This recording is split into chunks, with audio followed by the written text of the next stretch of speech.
Manusia merupakan satu-satunya makhluk hidup yang mengakibatkan penumpukan sampah di bumi. Di setiap kegiatan manusia tidak luput dari adanya bahan atau benda yang pada akhirnya akan menjadi sampah. Mulai dari kemasan makanan atau minuman, perawatan pribadi, hingga perawatan rumah tangga merupakan penghasil sampah yang sangat sukar untuk dikurangi penggunaannya. Menurut penelitian dari Greenpeace, hanya 9% dari total sampah yang berhasil didaur ulang dan sisanya hanya menumpuk di TPA. Di daratan, seluruh TPA Indonesia terancam overload dan sampah plastik menyumbang terbesar kedua setelah sampah organik. Diprediksikan 14,75 juta ton sampah akan masuk lautan pada tahun ini. Miris sekali bukan? Jika dikaitkan dengan dampak dari sampah tersebut, dampaknya pun sangat bervariasi dan dapat mengancam seluruh makhluk hidup yang ada di bumi. Beberapa dampak dari sampah tersebut dapat mengakibatkan lingkungan menjadi banjir, pencemaran air, pencemaran udara, kerusakan pemukiman sekitar akibat overloadnya TPA, dan hewan mati karena memakan sampah. Dalam video ini, kami akan membagikan beberapa cara untuk mengurangi sampah.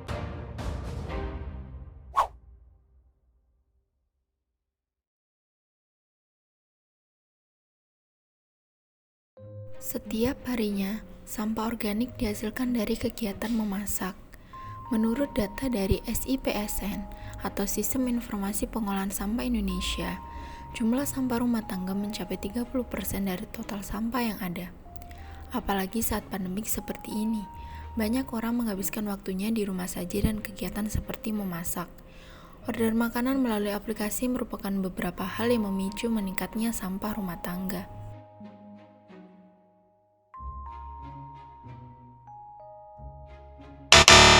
Wah, ini adalah contoh yang salah dalam membuang sampah organik. Karena sampah organik yang dimasukkan ke dalam plastik akan sulit terurai. Tetap lihat di video ini untuk mengetahui bagaimana cara mengelola sampah organik. Pertama, mengelola sampah organik menjadi pupuk cair. Caranya sangat sederhana, bahan yang digunakan pun hanya sampah organik dan air.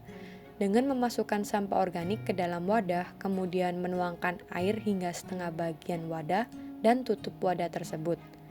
Kemudian letakkan pada tempat yang teduh. Setelah seminggu dibiarkan dalam wadah, air akan berubah menjadi keruh. Itu tandanya pupuk siap digunakan.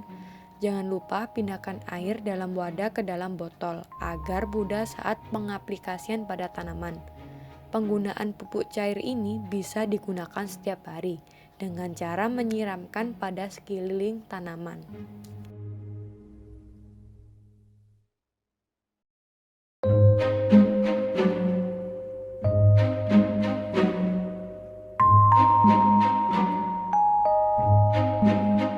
Kedua, mengelola sampah organik menjadi kompos secara langsung.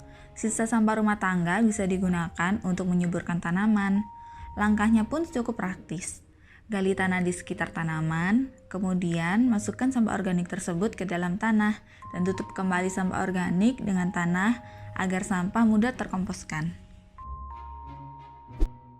Jika kalian adalah orang yang suka berpergian keluar rumah, entah pergi jalan-jalan, sekedar olahraga, ataupun berkunjung ke rumah teman, sebaiknya kalian perhatikan hal ini.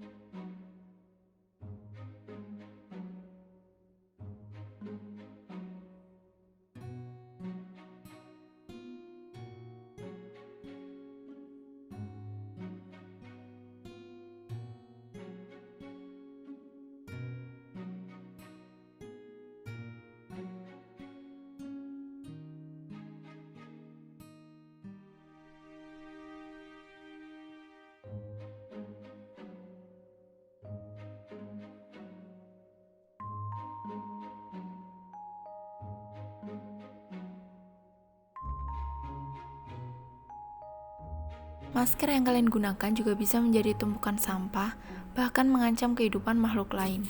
Jadi, kurangilah penggunaan masker sekali pakai Anda, ganti dengan masker yang lebih ramah lingkungan, seperti masker kain yang bisa dipakai berulang kali.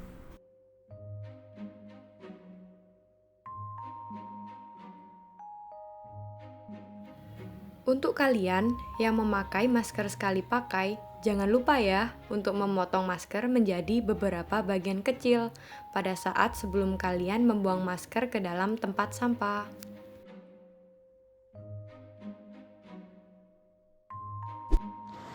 Begitu juga saat ingin berbelanja di minimarket. Ya, meskipun barang yang kita beli juga berkemasan plastik, tapi setidaknya kita dapat membantu mengurangi penggunaan kantong plastik sebagai pengemas barang bawaan dan sedikit membantu peredaran jumlah kantong plastik. Apabila kegiatan ini dilakukan oleh banyak orang, kemungkinan jumlah sampah plastik yang akan dibawa ke TPA akan sedikit berkurang.